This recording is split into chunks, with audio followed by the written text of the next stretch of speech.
Hi everyone, मैं robin आप सभी का फिर से एक बार स्वागत करता हूं हमारी इस पॉलिटी सीरीज़ में। अभी तक मैंने आपसे 2 पार्ट डिस्कस किए हैं, दोनों को आप नीचे प्लेलिस्ट में डिस्क्रिप्शन में जाकर देख सकते हैं। तीसरा पार्ट होगा जहां पर हम बात करेंगे making of the Indian constitution. ये कुछ मेरे बारे में जानकारी। My name is robin. तो चलिए हम अपने इस सेशन को स्टार्ट करेंगे। तो पहला क्वेश्चन है आपके सामने, आप आंसर भी करते रहें अगर आप कर सकते हैं तो, साथ साथ में आपका एंगेजमेंट रहेगा तो it will be good for us. ठीक है, मुझे भी लगेगा कि आप लोग कितना इसमें पार्टिसिपेट कर रहे हैं। ठीक है, आपका जो भी आंसर होता है आप कीजिए, बट एटलीस्ट आप कीजिए, क्योंकि देखिए इसके अटैम्प्ट करने के साथ साथ ना आपके दिमाग में ये बने रहेंगे। अगर आप अटैम्प्ट करते हैं, चाहे आप गलत भी करें, गलत के बाद जब आप सही आंसर जानेंगे तो आपको क्लियर हो जाएगा कि हाँ यार, मैंने उस दिन इसे गलत किया था और अब मुझे पता है कि इसका सही आंसर क्या होगा। मैं रिलेटेड इन्फॉर्मेशन भी आपको देने की कोशिश करूंगा हर क्वेश्चन में। तो पहला क्वेश्चन है आपका यहाँ पर, कॉन्स्टिट्यूशन डे ऑफ इंडिया किस दिन मनाया जाता है? It falls on which day? तो भारत का संविधान दिवस किस दिन मनाया जाता है? तो इसे मनाया जाता है 26 नवंबर को। अब देखिए, इसे संविधान दिवस हम क्यों कहते हैं? संविधान दिवस हम इसलिए सेलिब्रेट करते हैं हर साल क्योंकि इस दिन ही संविधान को अडॉप्ट किया गया था कॉन्स्टिट्यूएंट असेंबली के द्वारा। यानी कि 26 जनवरी को आपका क्या हुआ था 1950 में, ये इट केम इनटू इफेक्ट, यानी कि ये पारित हो गया था। लेकिन अगर मैं बात करूं इसे अडॉप्ट कब किया गया था, तो वो किया गया था 26 नवंबर 1949 में, और इसी दिन मनाया जाता है आपका कॉन्स्टिट्यूशन डे। नेक्स्ट है, दी constitution of India was framed bye. तो भारत के संविधान का गठन किसके द्वारा किया गया था? तो आसान क्वेश्चन है, आई गेस आपको इसका आंसर पता होगा। ऑप्शन 2 यानी कि कॉन्स्टिट्यूएंट असेंबली ने फ्रेम किया था किसको? भारतीय संविधान को। अब देखिए, कॉन्स्टिट्यूएंट असेंबली थी क्या? कॉन्स्टिट्यूएंट असेंबली एक बॉडी थी, या फिर एक असेंबली भी बोल सकते हैं, जो कि पॉपुलरली इलेक्टेड रिप्रेजेंटेटिव्स जो कि अलग अलग एरियाज से आए थे, इनके द्वारा बनी थी। और इन्होंने ही फिर फाइनली क्या किया, इस पर काम किया, इसे ड्राफ्ट करने पर काम किया, and then they were the one who adopted the constitution. अगर मैं बात करूं, कॉन्स्टिट्यूशन ऑफ इंडिया को ड्राफ्ट किया गया कॉन्स्टिट्यूएंट असेंबली के द्वारा, और इसे इम्प्लीमेंट किसके तहत किया गया? कैबिनेट मिशन प्लान, जो कि 16 मई को आया था और 1946 में। अब इसके तहत इसे अडॉप्ट किया गया, ये भी आपको याद रखना है। तो यहाँ पर इस क्वेश्चन का आपका आंसर होगा ऑप्शन नंबर 2। नेक्स्ट है, who was the chairman of rules of procedure committee, यानी कि प्रक्रिया नियम समिति संचालन के अध्यक्ष कौन थे? तो ये थे डॉक्टर राजेंद्र प्रसाद। तो ये तो पहला आपको यहाँ से पता चल गया कि भाई डॉक्टर राजेंद्र प्रसाद प्रक्रिया नियम समिति यानी कि किसका, रूल ऑफ प्रोसीजर कमेटी के क्या थे? अध्यक्ष थे। अब इसके साथ डॉक्टर राजेंद्र प्रसाद से रिलेटेड बात करूँ तो ये प्रेसिडेंट भी थे कॉन्स्टिट्यूएंट असेंबली के। अब उसके बाद इन्हें क्या बनाया गया था? प्रेसिडेंट ऑफ कॉन्स्टिट्यूएंट असेंबली भी बनाया गया था। पहले परमानेंट इलेक्टेड कैंडिडेट थे ये। और एक कब बने थे ये भी याद रखना है, 11 दिसंबर 1946 को इन्हें पॉपुलरली इलेक्ट किया गया था कॉन्स्टिट्यूएंट असेंबली के प्रेसिडेंट के तौर पे। अब इसके साथ साथ मैं बात करूं, वल्लभ भाई पटेल के पास क्या था? इनके पास था, ये क्या थे? चेयरमैन थे किसके? प्रोविंशियल कॉन्स्टिट्यूशन कमेटी के and advisory committee of fundamental rights के भी क्या थे? चेयरमैन थे। कौन? वल्लभ भाई पटेल। अब इसके साथ साथ डॉक्टर भीमराव अंबेडकर के बारे में सभी को पता है कि ये क्या थे? आपके ड्राफ्टिंग कमेटी के चेयरमैन थे। नेक्स्ट है, which proposal accepted the demand for creation of constituent assembly, यानी कि किस प्रस्ताव ने संविधान सभा बनाने की मांग को स्वीकार किया था? तो आई गेस आपको पता होगा, लेकिन करेक्ट आंसर देखिए यहाँ पर है आपका क्रिस्प मिशन 1942। अब एक डिमांड आई थी किसके लिए कि कॉन्स्टिट्यूएंट असेंबली का निर्माण किया जाए। अब इसकी मांग को एक्सेप्ट कब किया गया था? जब क्रिप्स मिशन आया था 1942 में। अब क्रिप्स मिशन में क्या होता है? डोमिनियन स्टेटस भी प्रपोज किया गया था। इसके साथ साथ ये जो मिशन था, इसने प्रपोज किया कि कॉन्स्टिट्यूशन ऑफ इंडिया को बनाया जाएगा, जिससे पहले एक असेंबली बनाई जाएगी, जिसके मेंबर क्या होंगे? इलेक्ट किए जाएंगे अलग अलग प्रोविंशियल असेंबलीज के द्वारा, या फिर नॉमिनेट किए जाएंगे प्रिंसली स्टेट्स के द्वारा। तो ये इसका आंसर आपको देगा क्रिप्स मिशन 1942। नेक्स्ट है, how many types of writs are there in the Indian constitution. तो भारतीय संविधान में कितने प्रकार की न्यायिक आदेश हैं? तो बहुत ही आसान क्वेश्चन है, लेकिन रिपीटेड वे में पूछा जाता है। ये होगा आपका 5 है। अब देखिए कौन कौन सी होती हैं, मैं यहाँ पर आपको बताता हूँ। एक होता है आपका हेबियस कॉर्पस, एक होता है आपका हेबियस कॉर्पस, सेकंड होता है आपका मैंडमस, मैंडमस। उसके बाद आता है आपका सर्टियोररी, सर्टियोररी, ये होता है आपका थर्ड। और उसके बाद आता है आपका प्रोहिबिशन, प्रोहिबिशन हो गया आपका। और उसके साथ एक और होता है, वो होता है क्यो वारंटो, क्यो वारंटो। ठीक है, तो ये 5 होती हैं। अब इनकी अलग अलग अलग डिटेल्स होती हैं, वो अगर आपको जाननी है तो आप गूगल कर लेना। मैं किसी दिन अगर आपको मुझे बताना होगा तो डिटेल में आपका इन रेट्स पर भी एक वीडियो बना दूंगा। नेक्स्ट है, which schedule of Indian constitution contains the list of the languages recognised by the constitution. तो भारतीय संविधान के कौन सी अनुसूची में संविधान द्वारा मान्यता प्राप्त भाषाओं की सूची दी गई है। तो ये भी अगेन बहुत ही रिपीटेड क्वेश्चन है। ये दिया गया है आपको किसमें, 8th शेड्यूल में। अब देखिए 8th शेड्यूल आपको क्या बताता है कि कौन कौन सी लैंग्वेजेस को रिकॉग्नाइज करता है हमारा संविधान। तो ऐसी कितनी लैंग्वेज हैं, 22 लैंग्वेज हैं, 22 लैंग्वेज हैं। और इसके साथ साथ एक फैक्ट है कि इंग्लिश इसमें नहीं है, इंग्लिश इसमें नहीं है। अब कौन कौन सी लैंग्वेज हैं आपकी इसमें, असमीज़ है, बंगाली है, गुजराती है, हिंदी है, और क्या बचा आपका, कन्नड़ भी है, कश्मीरी है, मलयालम है, देन आपका मराठी भी है, उड़िया भी है, हिंदी मैंने बोल दिया था, पंजाबी है, संस्कृत है, तमिल है, तेलुगु है, उर्दू है, सिंधी है, मणिपुरी है, एंड आपका नेपाली भी है, कोंकणी भी है, बोडो है, डोगरी है, मैथिली है, और एक और थी संताल है शायद, या संताल एक और लैंग्वेज है, वो भी है इसमें। तो ये कौन से इसमें है आपके, कौन से शेड्यूल में है, 8th शेड्यूल में।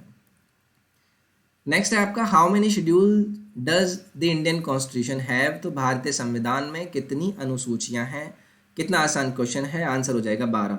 तो देखिए रिपीटेड क्वेश्चन है, मैं इन क्वेश्चंस को आपको यहाँ पर ले रहा हूँ जस्ट बिकॉज, इसलिए नहीं कि आपको ये आते हैं और आप सोचेंगे कि यार ये तो आते हैं, आसान है।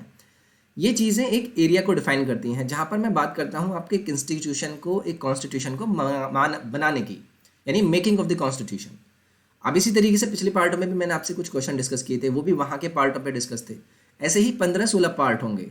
15-16 का 15 क्वेश्चन का मल्टीप्लाई कीजिए, 230-250 के लगभग ये क्वेश्चन होंगे जो कि इंपॉर्टेंट होंगे। और इनके साथ में आपको इन्फॉर्मेशन जो मिलेगी रिलेटेड, वो भी आपके लिए फ़ायदेमंद होगी। तो देखिए वर्ल्ड का क्या है, लेंथिएस्ट रिटन कॉन्स्टिट्यूशन है, जिसके अंदर इनिशियली हमारे कितने आर्टिकल थे, 295 थे, और 22 पार्ट थे, और आपके 8 शेड्यूल थे। लेकिन अगर मैं अब की बात करूं तो अब कितने शेड्यूल हो गए हैं आपके, 12 शेड्यूल हो गए हैं, 448 आर्टिकल हैं, और 25 आपके पार्ट हैं। ठीक है, तो ये आप याद रखेंगे। नेक्स्ट है, the idea of written constitution was adopted from which country. कि भाई हमारा संविधान लिखित होगा का विचार किस देश से अपनाया गया था। तो ये हमने लिया था यूएसए के कॉन्स्टिट्यूशन से। अब देखिए यूएसए से हमने इस आइडिया को लगा, आपको पता है कि हमने अलग अलग देशों से अलग अलग चीज़ों को अपनाया। ठीक है, जो अलग और बाकी के फीचर हैं यूएसए के, वो आपके क्या हैं, हमने वहाँ से फंडामेंटल राइट्स का भी चार्टर लिया है। उसके बाद जुडिशियल रिव्यू की जो पावर है वो भी हमने यूएसए से लिया है। और क्या लिया है हमने, इंडिपेंडेंस होगी जुडिशरी की, ये भी हमने वहाँ से लिया है। Preamble and post of vice president भी हमने यूएसए से लिया है। तो जो भी रिलेटेड क्वेश्चन होता है उससे रिलेटेड इन्फॉर्मेशन जरूर जाननी है आपको। नेक्स्ट है, how many members were in the drafting committee of Indian constitution. तो देखिए जो भारतीय संविधान की प्रारूप समिति, उसके अंदर कितने मेंबर्स थे ये आपको बताना है। तो देखिए वहाँ पर थे आपके 7 मेंबर्स। अब मैं आपसे बात करूँगा अपॉइंट कब करी गई थी ड्राफ्टिंग कमेटी। ये करी गई थी 29 अगस्त को, 29 अगस्त को 1947 में। अब इसके अंदर कितने मेंबर थे, 7 मेंबर थे। ये आपको क्वेश्चन से पता चल गया। कौन कौन थे, डॉक्टर भीमराव अंबेडकर थे।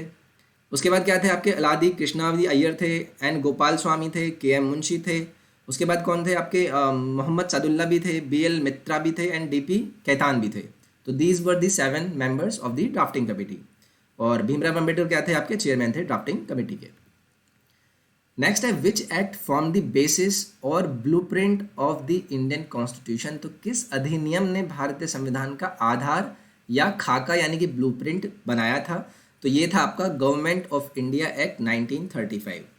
देखिए 1935 का जो हमारा गवर्नमेंट ऑफ इंडिया एक्ट था उसकी काफ़ी इम्पैक्ट रही थी हमारी आगे आने वाली हिस्ट्री में।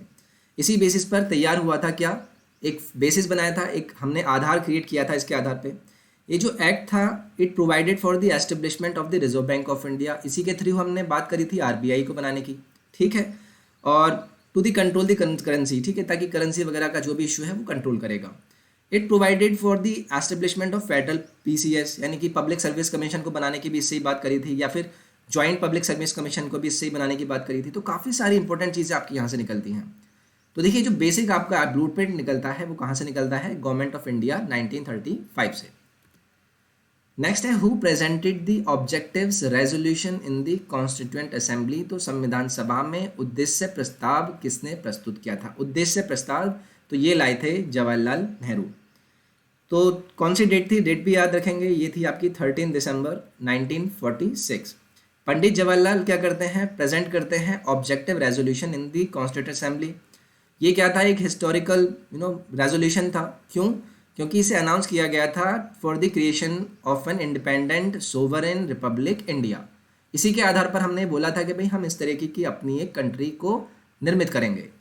It was for the purpose of democracy and nothing was less than a democracy. हमें डेमोक्रेसी चाहिए थी अपने देश में। इट क्लैरिफाइड कि हमें क्या क्या चाहिएगा, हमें कौन से आइडियल्स लेने पड़ेंगे अपने इस कॉन्स्टिट्यूशन को बनाने के लिए। इसने अश्योर किया था, इसके आधार पे हमने अश्योर किया था अपने नागरिकों को कि हम आपको प्रोवाइड करेंगे जस्टिस, इक्वालिटी एंड इंडिपेंडेंस। तो याद रखेंगे जो ऑब्जेक्टिव्स थे रेजोल्यूशन के थ्रू जो लाया गया था वो किसने पेश किया था, जवाहरलाल नेहरू ने। नेक्स्ट है the constituent assembly was set up on. तो संविधान सभा का स्थापित दिवस किसे बोला जाता है, तो ये है आपका 6 दिसंबर 1946। तो constitution was framed bye constitution assembly of India. जैसे सेटअप कब किया गया, 6 दिसंबर 1946 को। उसके बाद accordance with the cabinet mission plan, इसके हिसाब से हमें चीज़ें बनानी पड़ी थी। डॉक्टर राजेंद्र प्रसाद और एच सी मुखर्जी को क्या बनाया गया था, प्रेसिडेंट एंड वाइस प्रेसिडेंट।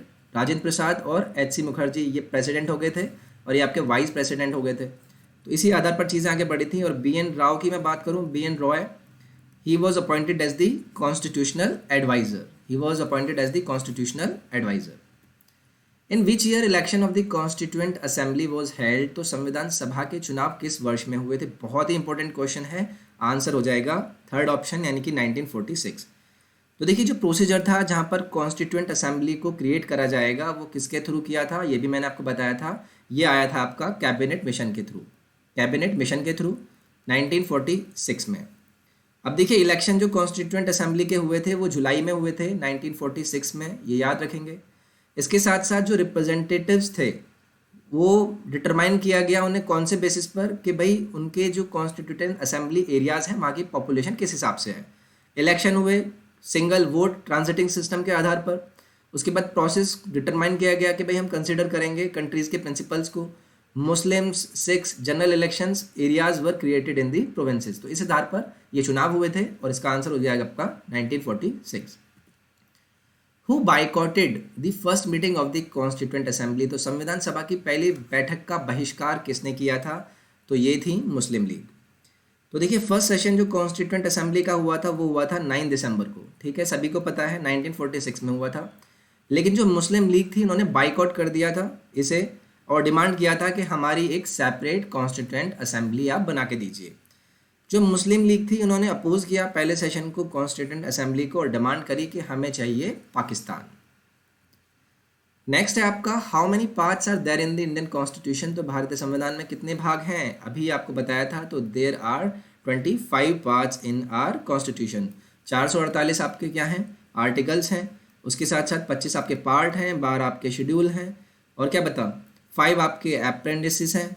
उसके बाद 98 आपके अमेंडमेंट्स उस टाइम तक हो चुके थे, काफ़ी पहले तक। 98 अब तो नहीं है, अभी तो काफ़ी सारे हो गए, ठीक है। So this was the another part जो कि आपको पॉलिटी को मैं क्वेश्चन के थ्रू जानकारी देने के साथ साथ हर टॉपिक को इंडिविजुअली बेसिस पर आपके साथ डिस्कस कर रहा हूँ। ये था हमारा मेकिंग ऑफ द कॉन्स्टिट्यूशन। अगर आपको सेशन फ़ायदेमंद लगता है तो please do like it, share करें अपने फ्रेंड्स के साथ और सब्सक्राइब करें अनअकैडमी SSC के इस यूट्यूब चैनल को। इसके साथ साथ आप हमें टेलीग्राम पर भी ज्वाइन कर सकते हैं which is Unacademy SSC exams. और इसके साथ साथ आप हमें इंस्टाग्राम पर भी ज्वाइन कर सकते हैं विच इज़ अनअकैडमी SSC, जिसे मैं हैंडल करता हूँ। वहाँ पर मैं आपके लिए पोस्ट वगैरह चीज़ें डालता रहता हूँ। तो चलिए हम फिर से मिलेंगे नेक्स्ट पार्ट में। अपना ख्याल रखिए, take care, bye bye and thank you.